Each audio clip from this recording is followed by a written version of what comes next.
So hey guys, and welcome back to the channel. As we all know that board exams of class 10th are cancelled. So today we are going to start the new chapter of class 11th physics, which is physical world. So in physical world, first of all we have to study about Boolean. So now in physical world, first of all we have to study about unification and reduction. Unification is a process of proving one or more phenomena by a single law or theory. जैसे Apple पेड़ पे से गिरा और जो moon है वो अर्थ के अराउंड चक्कर लगा रहा है, या अर्थ सन के अराउंड चक्कर लगा रहा है, या कोई भी प्लैनेट लगा रहा है, तो वो किससे प्रूव किया जा सकता है? वो लॉ ऑफ ग्रेविटेशन से प्रूव किया जा सकता है. ग्रेविटी दोनों चीज़ों को पुल कर रही है. नाउ द रिडक्शन इज कि हमारे पास कोई बड़ी सी प्रॉब्लम या इक्वेशन, उसको हम पार्ट्स में करके डिवाइड करके उसको छोटे छोटे पार्ट्स में सॉल्व कर सकते हैं. जैसे एक बुलेट आई, उसने वुडन लॉग को हिट किया, वुडन लॉग ने पेंडुलम को हिट किया, पेंडुलम कितनी ऊपर गया.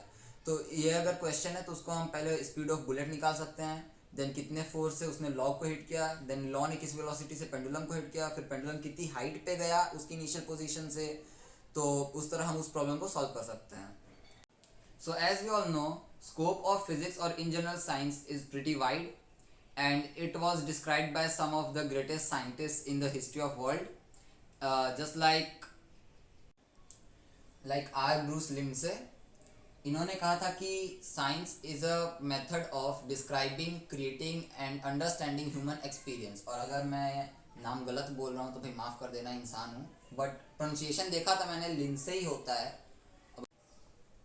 देन गैरल्ड हिल्टन आए और उन्होंने कहा कि science is the ever unfinished quest to discover all facts and relationship between the things and the laws by which the world runs. नहीं समझ में? अरे मैं किस लिए हूँ, बताता हूँ. बेसिकली इन्होंने क्या कहा था कि साइंस खत्म होने वाली नहीं है. इसको तुम जितना डीप जाके डिस्कवर करोगे ये उतना ही बढ़ता जाएगा, और तुमको नए नए लॉज और रिलेशनशिप मिलते रहेंगे चीज़ों के बीच में. बस इतना ही था इनका मतलब. इसके बाद हाइजेनबर्ग है जिन्होंने कहा कि the task of science is to extend our experience and to reduce it in order. Then comes Einstein and उन्होंने कहा कि the most comprehensible thing about the world is that it is comprehensible. And I also personally don't know what it means. It is what it is, deal with it. अगर boards में आता है तो चुपचाप से बस इसको लिख के आ जाना, ज़्यादा मतलब जानने की ज़रूरत नहीं है. Now in physics we have two branches of physics. First one is macro, second one is micro. Now macro physics, also known as the study of larger objects including planets and all, मतलब बड़ी चीज़ों पे जो physics लग रही है उसके बारे में मैक्रो में पढ़ाया जाता है, और यह बहुत पहले से आ रहा है, ग्रीक उससे एजेस से. एंड माइक्रो फिजिक्स, इसको मॉडर्न फिजिक्स भी कहते हैं, जो कि आजकल डिस्कवर हो रहा है. मतलब उसमें बहुत सारे छोटे छोटे पार्टिकल्स के बारे में पढ़ाया जाता है, एटम्स, इलेक्ट्रॉन्स, प्रोटॉन्स वगैरह. और अभी एक और फिजिक्स का ब्रांच डिस्कवर हुआ है जिसको कहते हैं मीजो फिजिक्स.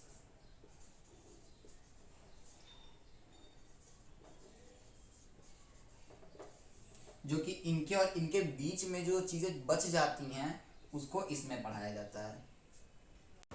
सो हमारे पास यहाँ ब्रांचेस ऑफ फिजिक्स है जो कि हमको पढ़ना है. मतलब 11th और 12th में बच्चों को साइंस को ऊपर से सब कुछ पढ़ा दिया जाता है. देन आगे चल के आप जिस हिसाब से प्रिपरेशन करोगे उस हिसाब से आपको डीप जाना पड़ेगा. तो पहले हम लोग पढ़ेंगे सबसे पहले मैकेनिक्स, और क्लास 11th में 90% ऑफ द सिलेबस मैकेनिक्स पे ही है, फ्लूइड मैकेनिक्स एंड ऑल. फिर thermodynamics, heat and heat engine पढ़ाया जाएगा इसमें आपको. Now comes the electrodynamics, charges और मैग्नेट्स के बारे में पढ़ाया जाएगा आपको. And then comes the optics. आपकी ज़िंदगी नरक होने वाली है इसमें. रिफ्लेक्शन, रिफ्रैक्शन और प्रिज्म लेंस पढ़ते पढ़ते आपका दिमाग ख़राब हो जाएगा बस. बट क्लास 12th में आएगा आपको ऑप्टिक्स, तो अभी आप फिलहाल चैन की सांस ले सकते हैं 11th वाले. And in the end of the chapter here comes the fundamental forces of nature. यही कुछ काम का है जो कि आपको इस चैप्टर के बाद भी काम आएगा. First of all we have gravitational force.